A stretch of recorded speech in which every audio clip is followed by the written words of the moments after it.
Hi guys, welcome to part 4 of Andaman. That is the day 3 of Andaman. So Symphony Palms ರೆಸಾರ್ಟಲ್ಲಿ ನಾವು stay ಮಾಡಿದ್ವಿ. ಅಲ್ಲಿಂದ breakfast ಮುಗಿಸ್ಕೊಂಡು ನಾವು ಪೋರ್ಟ್ಗೆ ಬಂದ್ವಿ. ನಾಟಿಕಾ ಫೆರಿನ ಯೂಸ್ ಮಾಡಿ ನಾವು ಬಂದಿದ್ದು ನೀಲ್ ಐಲ್ಯಾಂಡ್. ನೀಲ್ ಐಲ್ಯಾಂಡ್ ಬಂದ್ಬಿಟ್ಟು ಒಂದು ಚಿಕ್ಕ ದ್ವೀಪ ಅಷ್ಟೇ, ತುಂಬ ಚಿಕ್ಕದು guys.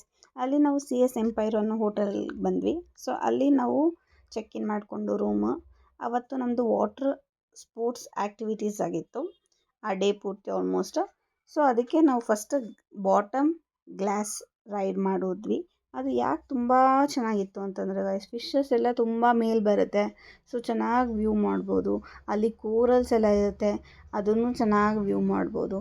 So next second activity ನಾವು ಬನಾನಾ ವಾಟರ್ ರೈಡ್ ತೊಗೊಂಡಿದ್ವಿ. ಬನಾನಾ ವಾಟರ್ ರೈಡ್ ಮುಗಿಸ್ಕೊಂಡು ಸ್ಕೀ ಮಾಡಿದ್ವಿ. ಸ್ಕೀ ಸಿಂಗಲ್ ಪರ್ಸನ್ ಮಾಡಬೇಕಾಗುತ್ತೆ, ಬಟ್ ಎಲ್ಲರೂ ಲೈಫಲ್ಲಿ ಒಂದ್ಸರಿ ಎಕ್ಸ್ಪೀರಿಯೆನ್ಸ್ ಮಾಡಲೇಬೇಕಾಗಿರೋ ಆ್ಯಕ್ಟಿವಿಟಿ ಇದು. ತುಂಬ ಟೈಮ್ ಕಡಿಮೆ ಇರುತ್ತೆ, ಲೈಕ್ 1.5 to 2 minutes ಅಂತಂದರೆ ಅದು ವಾಟರ್ ಆ್ಯಕ್ಟಿವಿಟಿ ಮುಗ್ದೋಗುತ್ತೆ.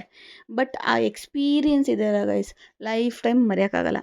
ಆ ನೀರೆಲ್ಲ ಚುಮ್ಸೋದು, ಆ ಸಮುದ್ರ ನೋಡೋದು ತುಂಬ ಚೆನ್ನಾಗಿರುತ್ತೆ ಗೈಸ್. ಈ ವಾಟರ್ ಆ್ಯಕ್ಟಿವಿಟಿ ಮಾಡಲೇಬೇಕು ಅಂತ ಹೇಳ್ತೀನಿ. ಸೊ ವಾಟರ್ ಆ್ಯಕ್ಟಿವಿಟಿ ಮುಗಿಸ್ಕೊಂಡು ಹಂಗೆ ಬೀಚ್ ವ್ಯೂನ ಸ್ವಲ್ಪ ಎಂಜಾಯ್ ಮಾಡೋಣ. ಸ್ಟಿಲ್ ನಾವು ಆ್ಯಕ್ಚುಲಿ ಲಂಚಿಗೆ ಆರ್ಡ್ರ್ ಕೊಟ್ಬಿಟ್ಟಿದ್ವಿ. ಸೊ ಲಂಚ್ ಆರ್ಡ್ರ್ ಬರೋ ತನಕ ನಾವು ಬೀಚ್ ವ್ಯೂನ ಎಂಜಾಯ್ ಮಾಡ್ಕೊಂಡು ಕೂತ್ಕೊಂಡಿದ್ವಿ. ಆಮೇಲಿಂದ ಲಂಚ್ ಮುಗಿಸ್ಕೊಂಡು ನೆಕ್ಸ್ಟ್ ಪ್ಲೇಸ್ ಆಗಿರೋ ನ್ಯಾಚುರಲ್ ಬ್ರಿಡ್ಜ್ಗೆ ಬಂದ್ವಿ. ನ್ಯಾಚುರಲ್ ಕೋರಲ್ ಬ್ರಿಡ್ಜ್ ಇದು. ಅದಾಗೆ ಆಗಿರೋ ಬ್ರಿಡ್ಜ್, ಲೈಕ್ ಅಲೆಗಳಿಂದ ಹೊಡ್ಕೊಂಡು ಆಗಿರೋ bridge. So next third place ನಾವು ಬಂದಿದ್ದು Laxmanpur beach for the sunset. So sunset ಟೈಮ್ಗೆ ನಾವು ಈ ಲಕ್ಷ್ಮಣ್ಪುರ್ ಬೀಚ್ ಬಂದ್ವಿ. ಇನ್ನೂ ಸನ್ಸೆಟ್ ಸ್ವಲ್ಪ ಟೈಮ್ ಇದ್ದಿದ್ದರಿಂದ ನಾವು ಸ್ಯಾಂಡಲ್ ಸ್ವಲ್ಪ ಏನೇನೋ ಮಾಡ್ಕೊಂಡ್ವಿ, ಆ್ಯಕ್ಟಿವಿಟೀಸ್ ಥರ. ಅದಾದಮೇಲಿಂದ ಸನ್ಸೆಟ್ ವ್ಯೂ ಮಾಡೋಣ ಅಂತ ಅಂದ್ಬಿಟ್ಟು ಅಲ್ಲೇ ಸ್ವಲ್ಪ ಟೈಮ್ ಸ್ಪೆಂಡ್ ಮಾಡಿದ್ವಿ. ಸನ್ಸೆಟ್ ವ್ಯೂ ಅಂತೂ ಅಲ್ಟಿಮೇಟ್ ಎಕ್ಸ್ಪೀರಿಯೆನ್ಸ್ ಗೈಸ್. ಆಮೇಲಿಂದ ಇವತ್ತು ನನ್ನ ಹಸ್ಬೆಂಡ್ ಬರ್ಡೇ ಆಗಿತ್ತು.